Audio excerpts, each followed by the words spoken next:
বন্ধুসকল আসাম পুলিচৰ training clear হোৱাৰ পিছত আপোনালোকৰ দুই প্ৰকাৰে পোষ্টিং হ'ব মানে দুখন আপোনালোকৰ সিলেকশন লিষ্ট হ'ব এখন হৈছে আপোনালোকৰ এবিৰ আৰু আন এখন হৈছে ইউবিৰ এতিয়া আপোনালোকৰ নেম ইউবিত আহিলে আপোনালোকৰ সুবিধাজনক হ'ব নে এবিত আহিলে আপোনালোকৰ সুবিধাজনক হ'ব গতিকে এইটোৰ ওপৰত আজি আমাৰ কিছু ডিসকাশন আছে গতিকে ভিডিওটো স্কিপ নকৰাকৈ সম্পূৰ্ণকৈ চাই যাব যেতিয়া আপোনাৰ সিলেকশন লিষ্টখনত আপোনাৰ নাম ইউবি হিচাপে এপইণ্ট হ'ব তেতিয়া আপুনি গম পাব আপোনাৰ সিলেকশন আৰক্ষী চকীত হৈছে সচৰাচৰ ইউবিত সিলেকশন হোৱা বেটেলিয়নসকলক কোনো ধৰণৰ অস্ত্ৰ প্ৰদান কৰা নহয় অৰ্থাৎ অস্ত্ৰ নিদিয়া বেটেলিয়নসকলক ইউবি হিচাপে সিলেকশন কৰা হয় আনহাতে এবি যিবিলাকৰ লিষ্টত নাম থাকিব তেখেতসকল হৈ গ'ল আপোনালোকৰ আৰ্ম ব্ৰাঞ্চ বা স্পেচিয়েল ব্ৰাঞ্চ এবিৰ ক্ষেত্ৰত আপোনাক অস্ত্ৰ প্ৰদান কৰা হ'ব আৰু কিছুমান স্পেচিয়েল কণ্ডিশ্যনতহে আপোনালোকৰ ডিউটিসমূহ প্ৰদান কৰা হ'ব এতিয়া চাব আপোনালোকৰ পোষ্টিংটো এবি হিচাপে পোষ্টিং হ'লে আপোনাৰ সুবিধাজনক হ'ব নে আপোনাৰ ইউবি হিচাপে পোষ্টিং হ'লে আপোনাৰ সুবিধাজনক হ'ব গতিকে কথাখিনি ক্লিয়াৰকৈ বুজি লওঁ আহক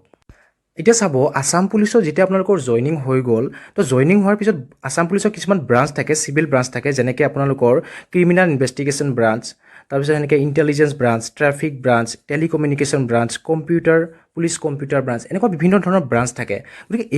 এই বিভাগবিলাকত আপোনালোকৰ পোষ্টিং হ'ব কিন্তু আপোনালোকৰ অভিজ্ঞতা আৰু পাৰফৰ্মেঞ্চৰ ওপৰত ভিত্তি কৰিহে আপোনালোকৰ পোষ্টিংসমূহ হ'ব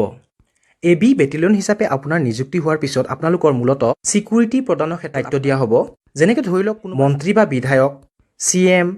এনেকুৱা ধৰণৰ ডাঙৰ ব্যক্তিসকলক সুৰক্ষা প্ৰদানৰ ক্ষেত্ৰত আপোনালোকক নিযুক্তি দিয়া হ'ব ইয়াৰ পিছত কোনোবা ডাঙৰ হোটেলত যিবিলাক ভিআইপিসমূহ বাহিৰৰ পৰা আহে এইসকলকো সুৰক্ষা প্ৰদানৰ ক্ষেত্ৰত এবি বেটেলিয়নসকলক দায়িত্ব দিয়া হয় যিহেতু এবি বেটেলিয়নসকলক স্পেচিয়েল ব্ৰাঞ্চ বুলিও কোৱা যায় গতিকে এইসকলক স্পেচিয়েল কিছুমান কণ্ডিশ্যনতহে দায়িত্ব দিয়া হয় বিভিন্ন অনুষ্ঠান প্ৰতিষ্ঠানক গাৰ্ড দিয়াৰ কামত কোনোবা ফুড প্ৰডাকশ্যনৰ দোকানত বা কোনোবা ব্যক্তিক ৰেড দিয়াৰ সময়তো এইসকল এবি বেটেলিয়নসকলক দায়িত্ব দিয়া হয় ইয়াৰ পিছত আপোনালোকৰ সিলেকশন যদি ইউবি হিচাপে হয় তেতিয়াহ'লেতো আপোনালোকে আৰক্ষী চকীতে থাকিব লাগিব গতিকে মূলত আপোনালোকে থানা পহৰা দিয়া দায়িত্ব আপোনালোকৰ ওপৰত থাকিব ইয়াৰোপৰি আপোনাৰ ধৰি লওক চেণ্ট্ৰি ডিউটি কৰা বা আপোনালোকৰ অফিচিয়েল যিবোৰ কাম থাকে কম্পিউটাৰ পৰা আদি কৰি আৰু বিভিন্ন ধৰণৰ সৰু সুৰা কামবোৰত আপোনালোকৰ মানে আপোনাৰ থানা আৰক্ষী চকীৰ ভিতৰৰ কামসমূহৰ দায়িত্ব আপোনালোকৰ ওপৰত থাকিব এতিয়া মোক কিছুমানে কমেণ্টত সুধিছে যে আসাম পুলিচত বা যিকোনো ষ্টেটৰ পুলিচৰ আপোনাৰ এপইণ্টমেণ্ট হ'লে কিমান সময় ডিউটি কৰিব লাগে আসাম পুলিচৰ কোনো ডিউটিৰ কথা সেনেকুৱা কোনো সময় ধৰি বান্ধি দিয়া নাই যে আপুনি 8 ঘণ্টা ডিউটি কৰিব লাগিব বা 12 ঘণ্টা ডিউটি কৰিব লাগিব তেনেকুৱা কোনো ধৰণৰ সময় নাই নিৰ্ধাৰণ কৰি দিয়া নাই কিন্তু কেতিয়াবা ল ইন অৰ্ডাৰ ডিউটি দিলে যেনিবা ধৰি লওক ক'ৰবাত ৰাজহুৱা মিটিং এখনে হ'ল বা চিএমৰ ৰেলী হ'ল বা মন্ত্ৰী বিধায়কৰ কিবা মিটিং হ'ল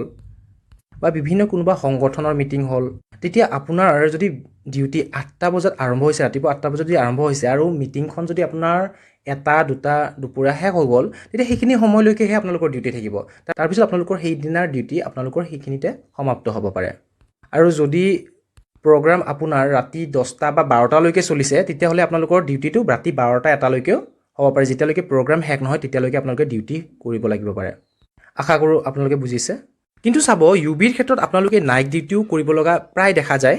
আপোনালোকে morning duty evening duty night duty এনেকুৱা বিভিন্ন ধৰণৰ শিফ্টত আপোনালোকে ডিউটি প্ৰদান কৰিব লাগিব পাৰে কিন্তু যদি আপোনালোকৰ সিলেকশন এবিট হয় তেতিয়াহ'লে আপোনালোকৰ নাইট শিফ্ট বা নাইট ডিউটিটো প্ৰায় কম হয়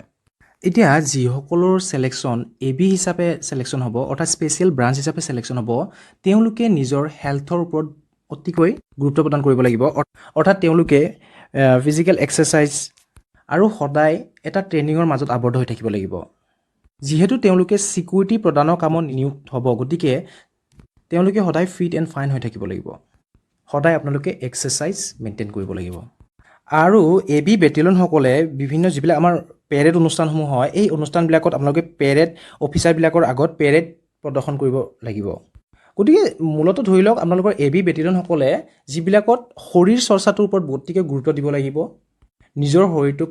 সুস্থ মেইনটেইন কৰি ৰাখিব লাগিব গতিকে এইখিনিয়ে আকৌ ইউবিৰ ক্ষেত্ৰত হৈ গ'ল যদি আপুনি পোষ্টিং পোৱা আৰক্ষী চকীৰ ওচৰৰ অঞ্চলটো যদি কোনো ধৰণৰ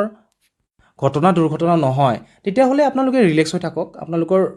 ড্ৰেছটো পিন্ধি থাকিব লাগিব আৰু আপোনালোকে ৰিলেক্স হৈ থাকিব পাৰে আৰক্ষী চকী পহৰা দি থাকিলে হ'ল আপোনালোকৰ তেনেকুৱা একো বিশেষ কাম নাথাকিব কিন্তু সাধাৰণতে আপোনালোকে নাইট ডিউটি ইভিনিং ডিউটি এই ডিউটিসমূহ আপোনালোকে কৰিব লাগিব আৰু যিবিলাক পূজা অনুষ্ঠান দুৰ্গা পূজা এনেকুৱা ধৰণৰ পূজা চূজা হ'লে আপোনালোকে এইবিলাক আপোনালোকৰ ডিউটি ল ইন অৰ্ডাৰৰ মতে আপোনালোকে ডিউটিসমূহ কৰিব লাগিব আৰু আপোনাৰ ইউবিৰ ক্ষেত্ৰত এটা RT ডিউটি হয় গতিকে এইটোত আপোনালোকে কি কৰিব আপোনাৰ যিবিলাক অফিচাৰ থাকে এই অফিচাৰসকলৰ লগত আপোনালোকে পেট্ৰলিং নিচিনা আপোনালোকে ডিউটি কৰিব লাগিব তাৰপিছত আপোনালোকৰ টাউন ডিউটি হ'ব টাউন ডিউটিত যিবিলাক ডাঙৰ ডাঙৰ টাউন থাকে এই টাউনবিলাকত আপোনালোকে গাইড আপোনালোকে পেট্ৰলিং কৰি থাকিব লাগিব প্ৰায় 2 ঘণ্টা 4 ঘণ্টা মূৰে মূৰে আপোনালোকে পেট্ৰলিং কৰি থাকিব লাগিব গতিকে এইটো এটা আপোনালোকৰ পেট্ৰলিং ডিউটিৰ নিচিনা ডিউটি হয় গতিকে আশা কৰোঁ আপোনালোকে আজি AB আৰু UBৰ ৱৰ্ক প্ৰফাইলৰ ওপৰত কিছু আভাস পালে আৰু যদি কিবা আপোনালোকৰ ডাউট থাকে তেতিয়াহ'লে মোক কমেণ্টত জনাব আৰু এনেকুৱা ধৰণৰ আসাম পুলিচৰ আপকামিং ভিডিঅ'সমূহ আহি আছে গতিকে চেনেলটো যদি আপোনালোকে ছাবস্ক্ৰাইব কৰা নাই চেনেলটো ছাবস্ক্ৰাইব কৰি ৰাখি দিব ধন্যবাদ